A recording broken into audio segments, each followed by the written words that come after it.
I guess nothing says entertainment to Hollywood quite like adapting an old newspaper or comic strip about an orphan child adopted by a millionaire into a feature film complete with music and dancing that promotes the policies of socialism. This is Eileen Quinn, Tim Curry, Bernadette Peters, Carol Burnett, a whole slew of others, 1982, Little Orphan Annie.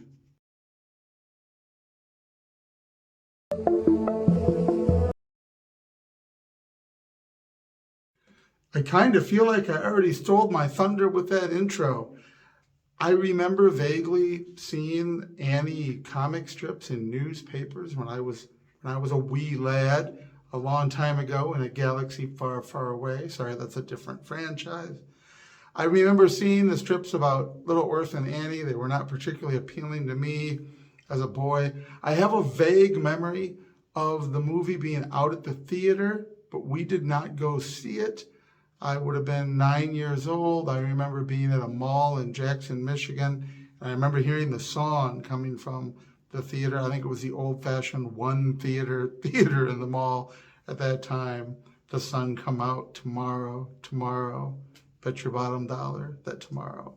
I vaguely remember that from 1982 when it was out at the theater. Had never actually seen the film. It was included as one included commercial-free for me in YouTube Premium. So I had recently compiled a playlist of things I'd never seen that were included with it, and Annie. So Annie, obviously it is intended to be a heartwarming, tugging at your heartstrings sort of film. It doesn't really, I don't know, I felt like it didn't really do that. Little Orphan Annie is far too capable, tough, and determined to really feel too bad for her. We get the idea that Carol Burnett's character doesn't run the orphanage all that well. The kids are constantly working. She's constantly drunk and not exactly a role model. Makes all of the girls say that they love her. All of this sort of, there's some weird Stockholm syndrome type of abuse going on with that is rather bizarre. But Annie is tough and independent and takes care of the other orphans, and you don't really feel like she has been victimized in any sort of sense, though having been abandoned by her parents, who, as we learn as it unfolds, have pledged to return.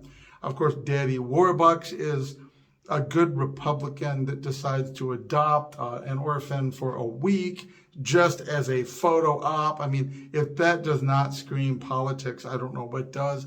Making him out to be super rich. He's a billionaire in this version because they had to update it for 1982. He's a billionaire in this palatial estate and all of these servants, and he's willing to share it with some groveling kid for a week just so that it looks good and he can get some pictures taken and an article written.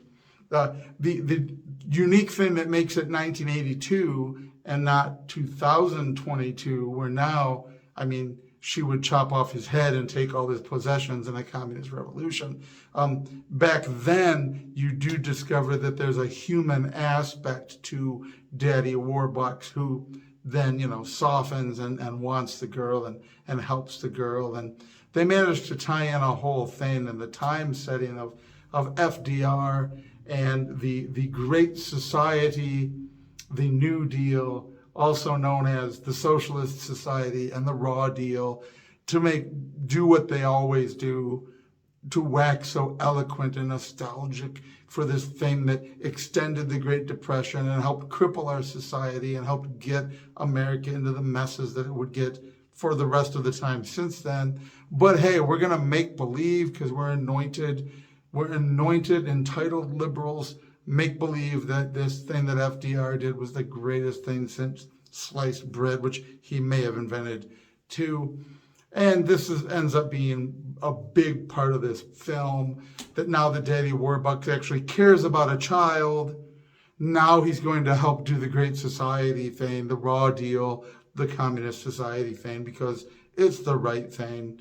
And of course, it's transparently political, but it's transparently leftist in the more classical sense of things of that era of the 80s. I mean, you still had episodes of All in the Family going around. You still had MASH coming about. You had all of those major sitcoms and TV things and movies that were pushing more and more of a communist message through the 80s and through the Reagan years and ever since, till finally getting to the full out of the closet, hey, we're just communists, we're just going to admit it and stop trying to be coy about it now, since 2016 or so, being just out of the closet about their blatant communism. So they weave all of this in there in a way that's much more transparent than even a lot of the shows and movies of 1982. So it's really sort of repugnant. I did enjoy the villain having Carol Burnett be a raging alcoholic.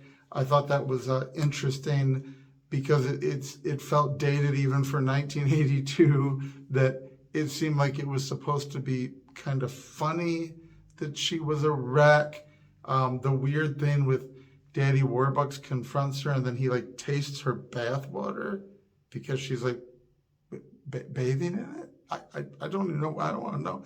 It was kind of nice that they gave her a little bit of a redemption arc of a sort, in that when her brother's going to kill Orphan Annie, she's not in favor of that. She does not want. So she actually puts herself at some risk to try to save Annie. She wanted to lie about the parentage. She wanted to get the money. She's obviously corrupt and she's got problems. She's a raging addict, alcoholic.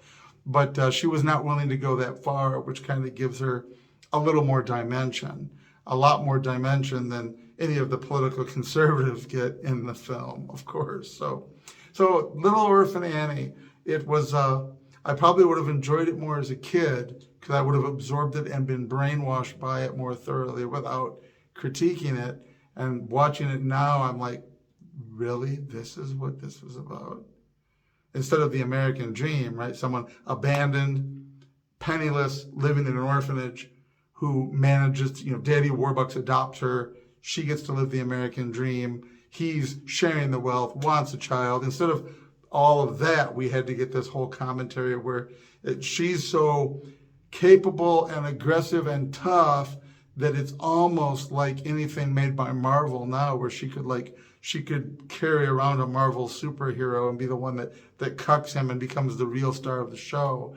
And this is how Annie's portrayed. Of course, it's her film in that respect, but portraying the orphan that way as opposed to the billionaire, it is what it is. So you let me know what you think below. I thought it was reasonably entertaining. It was worth watching for free, built in with YouTube Premium, but it was not much of a film. Little Orphan Annie.